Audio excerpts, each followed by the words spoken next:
Scanon, Stein, and today I am going to be just talking about, I guess, an epiphany I had during Bible study today. Now, we read a book.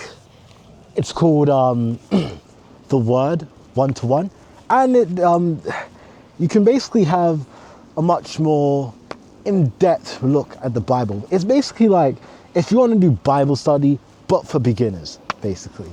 And I guess it helps break down the Bible a lot easier for you. But enough about this. Let's get on to the point of this video. What I realized, and it's that, not really realized, but just kind of, it's really starts sinking in deeper that when you want to follow Christ, it's like you have to die completely. Like, you not only have to give way with your old self, but also it could even be your job, your social status, even your wealth you might have to throw away in order to follow Christ. And I can see how scary that is and why that would put some people off from following Christ. Because if you think about, for example, I want to use a Muslim, okay? I'm not going to give any disclaimers. If I, let's say, converted a Muslim to Christianity, well, not all Muslims, but some Muslims would lose everything. They may have gotten their job through nepotism, which, heck, if they became Christian, guess what? They just lost their job. Their family's going to abandon some Muslims. Their family's going to abandon them. Their wife might even choose to leave them, or husband, women can be converted too.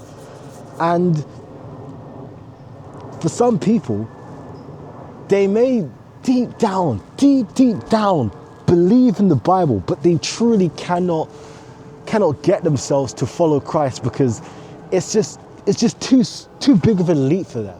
And this also emphasized to me like the importance of cocooning, protecting and loving new believers, because they may be taking a risk by coming to the faith, as did Saul in chapters 8 and 9, where he met Christ on the road to Damascus. Christ not only blinded him, but he couldn't eat or drink for 3 days. And obviously, I don't think God took away his ability to feel hunger. I don't think God just deleted the hormone ghrelin from his body. He's pretty thirsty. I mean, I'm assuming that area is pretty hot. You know what I mean? So this dude suffered.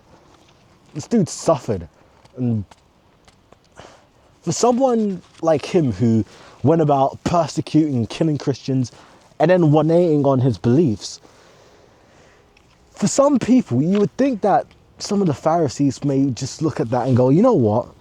If a guy like him can 180 on his beliefs about Christ, like going from actually persecuting Christians to then becoming one, maybe there's something to it.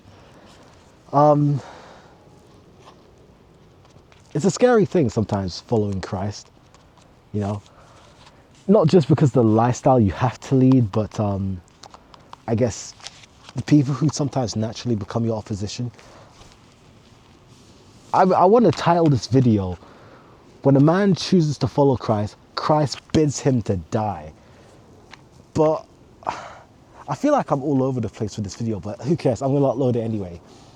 I just want to encourage my fellow brothers and sisters to help and just try and go your best to look out for anyone who may be new to the faith, maybe someone who you may suspect, or maybe you're hoping that they come to Christ, but you feel like, or maybe it's a big leap for them because maybe they might lose some friends. Heck, I've even heard a woman flat out say if her husband ever became a Christian. This woman is non-religious, by the way. She's like a Swedish atheist, and she's saying that she would leave her husband if he ever became Christian.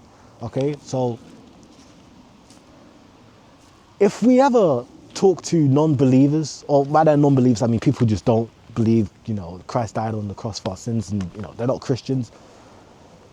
When you preach to them about Christ, I would like you to, if you can, end your monologue with something comforting. Something that's saying, hey, I don't know, you could come up with whatever. You can basically say, hey, I know if your family won't accept you, my church, we will accept you. If you I don't know, like you know the people that you're talking to, you know what you could say to help comfort them, to make them feel, I guess, more comfortable with, following Christ. So yeah, that's what I want to encourage, and I just want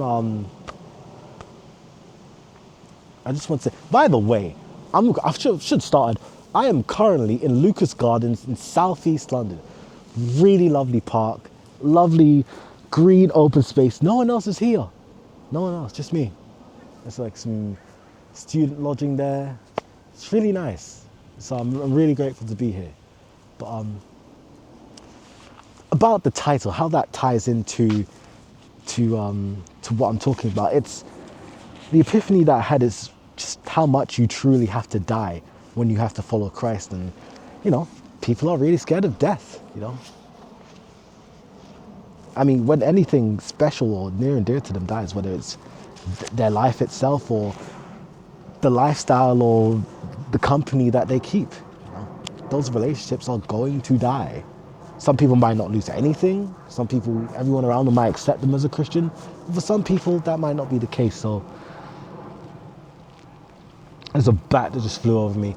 When you want someone to die of themselves and follow Christ, in your own special little way, tell them, I'll be at the tomb, waiting for you. So that's it. I thought I was gonna have to do like 5 takes until I was like, okay, I'm satisfied with that video. But you know what? I'm happy with that one. Can we give me a round of applause? Thank you. But yeah, thank you for watching if you did. I guess, comment. I actually want to hear your opinions. Was I waffling? Was I making sense?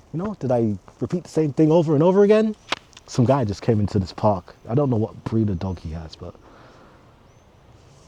I'm not going to say what I was thinking. I was going to make a homophobic joke, okay? My apologies. I could have ended so well, couldn't I? Yeah. Anywho, thank you for watching, and hey, door.